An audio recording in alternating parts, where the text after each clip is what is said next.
5. I just want to say thank you. 1. Well, I was in Iran crossing the Persian desert. It was so very, very cold. I hadn't expected this, and I was worried that I couldn't feel my fingers anymore. I was driving on this scooter, and I had no gloves, and I was going on this long road.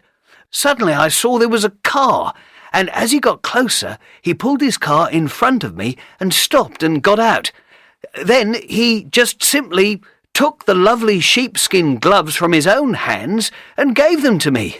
He couldn't speak English. I couldn't speak Farsi, his language, but he was away in a flash, and I never said thank you to the person who probably stopped me losing my fingers. Wonderful. 2.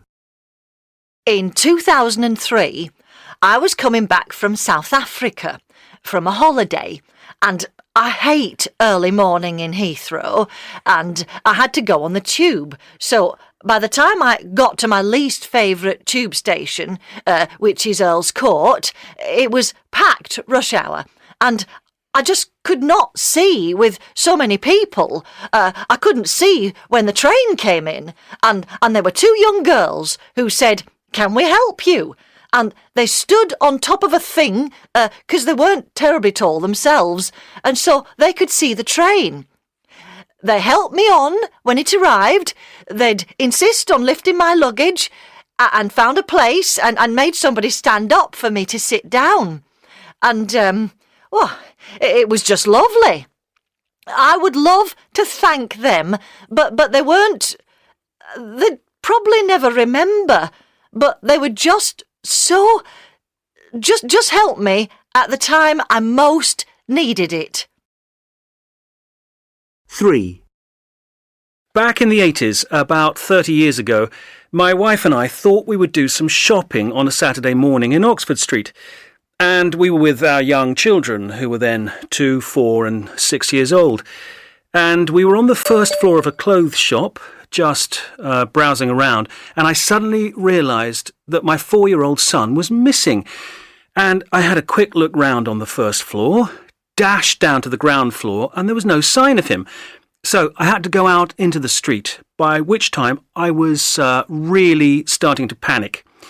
And I just found myself running up and down the street, calling out his name and going into shops, and it was just about the worst moment of my life. But fortunately, my wife was much calmer and phoned the local police station, and to our amazement, they said that our son was there.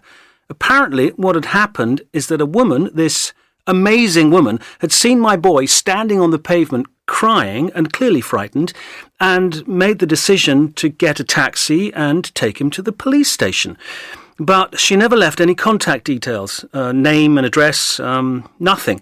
So this has been the only opportunity for me to ever say thank you to this amazing woman whose actions saved the day.